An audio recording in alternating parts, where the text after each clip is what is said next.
Hola, vamos a hablar ahora de lupus. El lupus es una enfermedad que realmente puede generar una cantidad de síntomas y signos muy diversos, ya que puede comprometer prácticamente cualquier órgano corporal. Como ustedes se dan cuenta acá, es una enfermedad que en general es mucho más frecuente en las mujeres, pero sobre todo en las edades premenopáusicas, y claramente puede tener un pronóstico que puede llegar a ser bastante ominoso, en el sentido que es una enfermedad que puede cursar incluso con mortalidad temprana.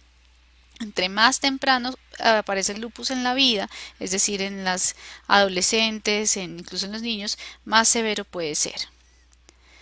La prevalencia no es tan alta como otras enfermedades, sin embargo, sí es importante que la conozcan, repito, por que el diagnóstico y el tratamiento oportuno son fundamentales para cambiar el pronóstico de la enfermedad.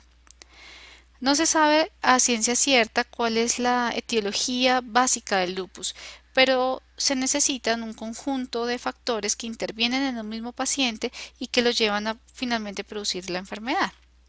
Hay factores genéticos claros en donde se han descrito una serie importante de genes relacionados con lupus, pero esto como único factor no es suficiente para tener la enfermedad. Se habla de modificaciones de la expresión génica, que es lo que se considera realmente la epigenética, a través de la exposición ambiental u hormonal de estos pacientes.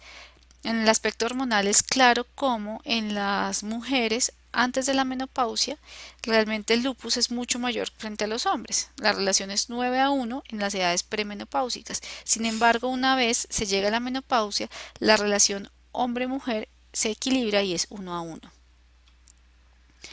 Entonces debemos tener una susceptibilidad, pero esa susceptibilidad además debe ir de la mano de un disparador y un conjunto de factores que finalmente llevan a que se produzca una respuesta inmune anormal y una formación secundaria de autoanticuerpos y de complejos inmunes. Estos autoanticuerpos y complejos inmunes son los que se depositan en los tejidos y generan una respuesta inflamatoria local, y es aquí en este punto cuando por primera vez aparecen los síntomas de la enfermedad. Este corte es importante porque ustedes probablemente van a encontrar en la literatura donde hablan de lupus preclínico y lupus clínico. Ya en este momento es cuando realmente estamos hablando de un lupus clínico como tal, o sea, de las manifestaciones ya de la enfermedad.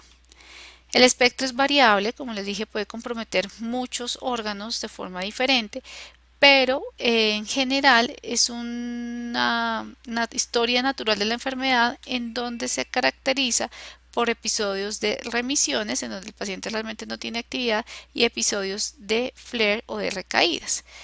Es importante mantener al paciente en lo posible el mayor tiempo que se pueda en remisión para evitar que la exposición crónica de esos procesos de inflamación nos lleven a daño visceral. El problema es que desde el momento en que empiezan los síntomas hasta que realmente se hace el diagnóstico es o puede ser bastante demorado. Para los pacientes que probablemente debutan con enfermedades más agresivas como una glomerulonefritis rápidamente progresiva, una hemorragia alveolar, es posible que el diagnóstico salga un poco antes, pero para los pacientes que tienen síntomas un poco más inespecíficos, este tiempo puede ser mucho mayor. Y este tiempo es lo que llamamos la ventana de oportunidad, que es fundamental reducirla al mínimo para garantizar que ese daño disminuya. Y es que el problema es que el daño es el principal determinante de pronóstico a largo plazo en estos pacientes.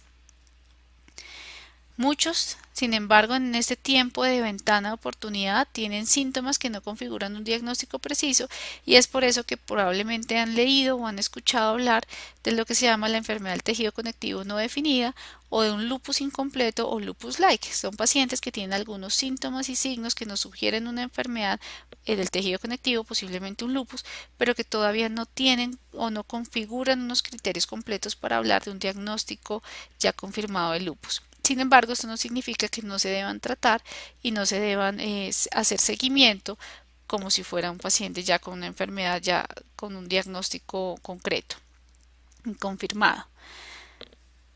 Definitivamente entonces vale la pena hacer énfasis en esta ventana de oportunidad. Es fundamental que ustedes tengan presente la enfermedad, tengan presentes los síntomas y estén atentos a realizar un diagnóstico temprano y un diagnóstico oportuno.